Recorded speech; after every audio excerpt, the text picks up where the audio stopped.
All right, so you're here because you want the inside scoop, right?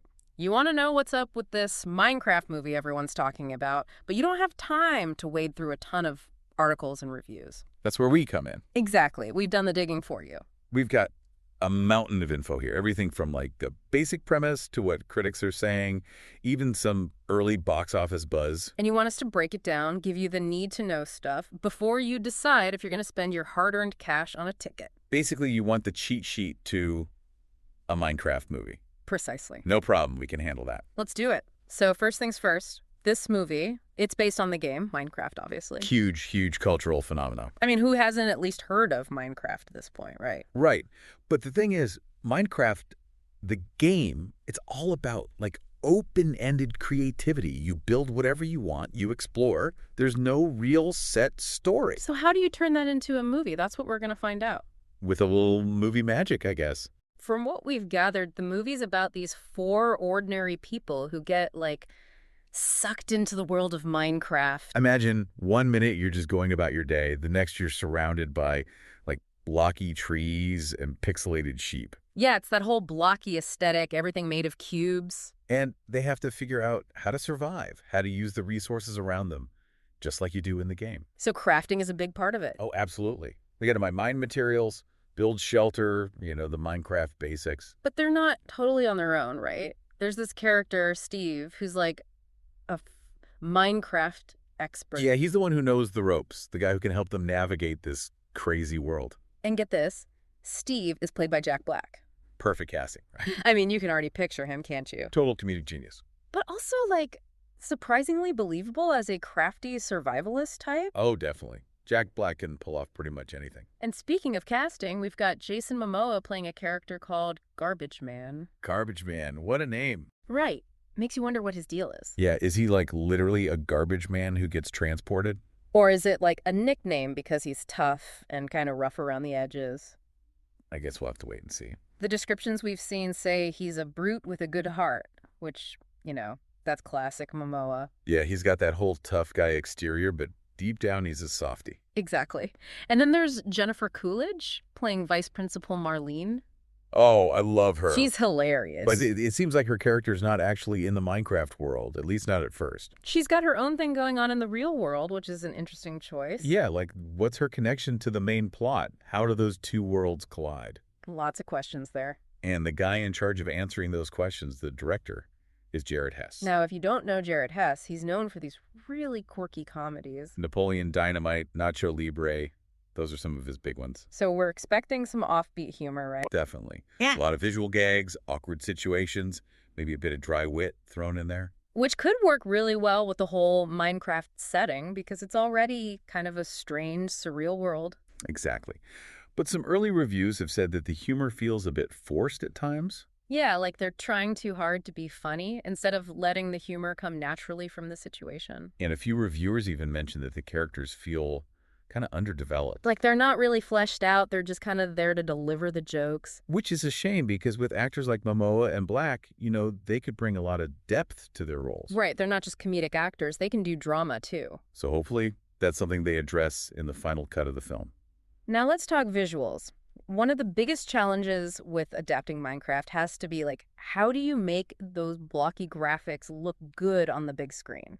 I mean, it's a very distinctive style, but it's also very, very simple. Yeah, everything's just squares and rectangles. But from what we've heard, they've done a really impressive job of bringing the Minecraft world to life. They've stayed true to the blocky aesthetic, but they've also added some cinematic flair, Like the lighting is really dynamic, and they've used some interesting camera angles to give the scenes more depth. And they've even incorporated some of the game's physics into the action sequences. Like imagine a minecart chase scene, but with all the jerky movements and sudden stops that you get in the game. That could be really cool. And the environments are supposed to be super detailed. Like they've really gone all out with the textures and the little detail. It's not just a bunch of flat, boring blocks. No, it actually sounds visually stunning. And the tone, what's the overall vibe of the movie? From what we've gathered, it's definitely family friendly. So think adventure, humor, some heartwarming moments, maybe a little bit of action. But like we mentioned earlier, the humor is a bit hit or miss,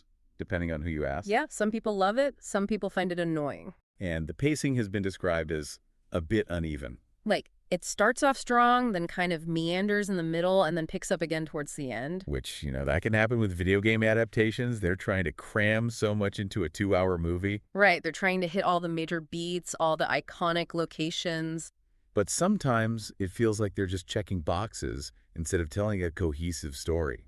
And what about the themes? Minecraft is a game about creativity, exploration, building things, overcoming challenges.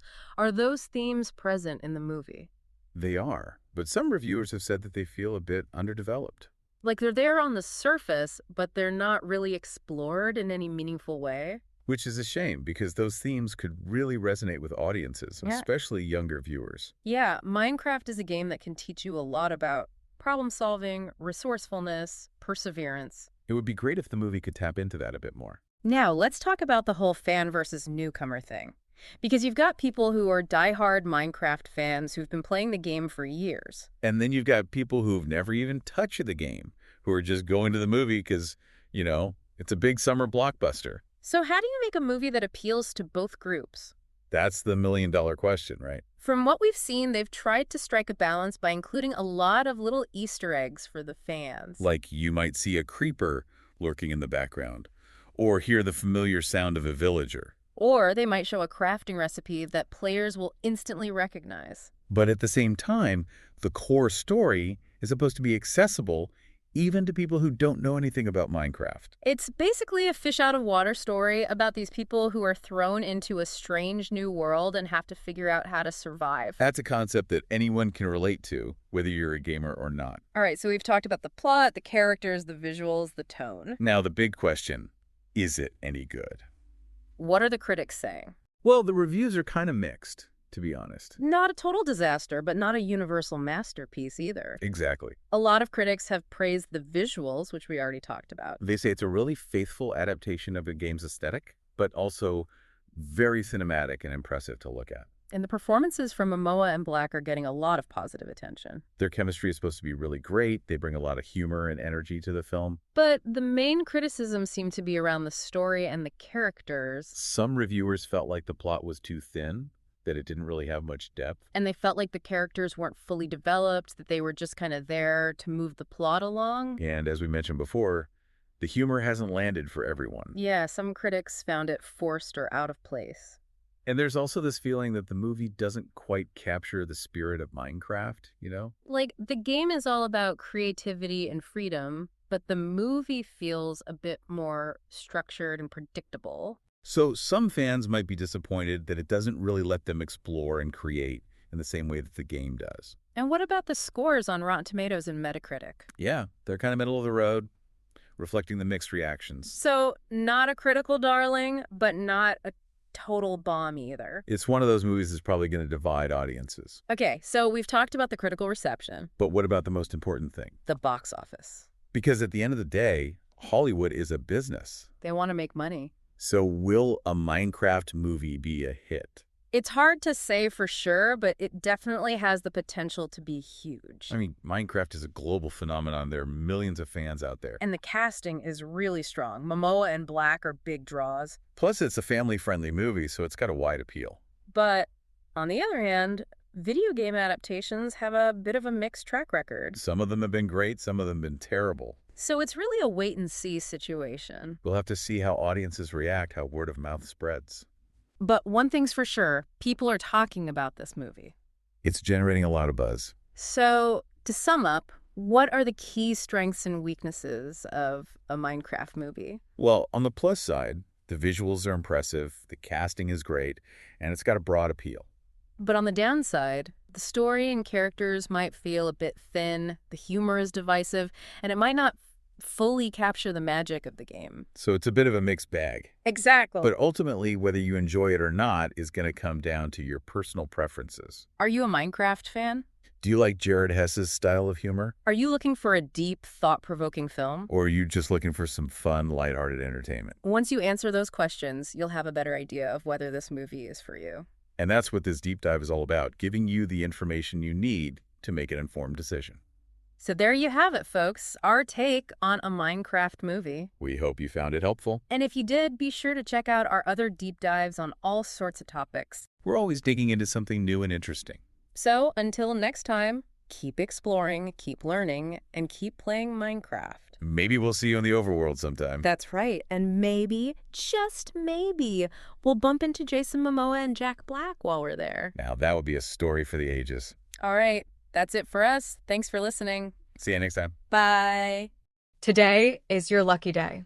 Today is the day that our $3 website works for you, paying you directly to your PayPal daily. Imagine $3 ongoing continuous payments to your PayPal account. Imagine falling asleep and waking up to $300 in your PayPal account. How would this make you feel? How could this help you? What bills could you pay? What kind of fun could you have?